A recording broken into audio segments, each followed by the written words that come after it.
The weight of 1,000 little journeys. Long before the world hummed with digital notifications and instant messages, there was a quieter rhythm to communication, a rhythm measured not in seconds but in ounces. This little Hanson postal scale, model 1562, once sat proudly on the corner of an oak desk in a small town post office.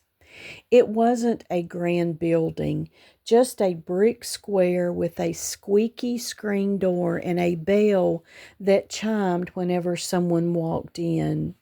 Inside, the air always smelled faintly of paper, ink, and a trace of old wood polish. Every morning, just after sunrise, the postmaster, Mr. Green, would unlock the door, straighten his tie, and begin his ritual. The first thing he touched each day wasn't the cash box or the mailbag, but this scale.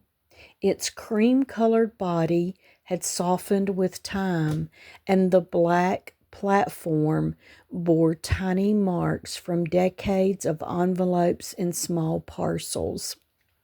Mr. Green would give the adjustment knob a gentle twist, making sure everything was balanced just right. Then he'd smile to himself and say, "Ready for another day of stories, old friend?" Because that's what he believed mail truly was: stories traveling neatly in folded paper. Soon the first customers would trickle in. Mrs. Ellery, with her weekly letter to her daughter in Kansas. Old Mr. Dobbins, sending off photos from the county fair. And sometimes a nervous young man mailing a carefully chosen ring box, his whole heart tucked inside. Every piece of mail in that little town passed across the scale. Every letter was weighed, judged with just an inch of movement, and sent on its journey with a small clunk of certainty. And this unassuming tool became the silent keeper of hopes, heartbreaks, secrets, and celebrations. Then, one winter's morning, something special happened. A young girl named Ruthie came in clutching a wrinkled envelope. She was no more than 9, cheeks rosy from the cold, and her mittened hands shook just a little. "Mr. Green," she whispered, placing her envelope very gently on the scale. "I need this to go to my daddy." Her father had been away for almost a year, a soldier stationed far overseas. Ruthie's mama told her she could send him a Christmas letter, but she'd been nervous, wanting every word to be perfect. She'd written and rewritten those lines until she was sure it had to go now. The scale tipped slightly, the needle sliding across numbers worn from years of use. "Half an ounce," Mr. Green said softly. "Just right." Ruthie let out a breath she'd been holding, and Mr. Green stamped the envelope with care. As she left, she paused, gently touching the edge of the scale, almost like offering thanks. Weeks passed.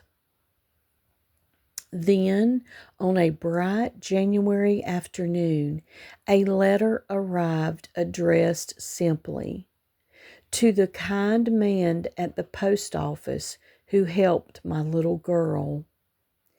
Inside was a note from Ruthie's father. He thanked Mr. Green for making sure that the one letter he needed most found its way to him safely. He shared how Ruthie's words had carried him through the hardest nights, like a lantern glowing in the dark. Mr. Green folded the letter slowly, wiping his eyes, and then he reached out and rested his hand on the scale. "You did that," he whispered. Years went by. Technology changed. Machines took over.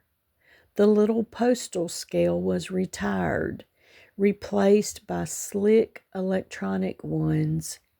It was boxed up and eventually found its way into the world of collectors, those who treasure the quiet stories of things that once mattered. And now it sits with me. Its job is no longer weighing envelopes for postage. Now it weighs memories. Every nick, every faded number, every scratch on its base, holding 1,000 journeys and 1,000 hearts it helped connect. And if you listen closely, it might still whisper the softest stories of letters that traveled miles, because someone placed them gently on this humble little scale and sent love out into the world.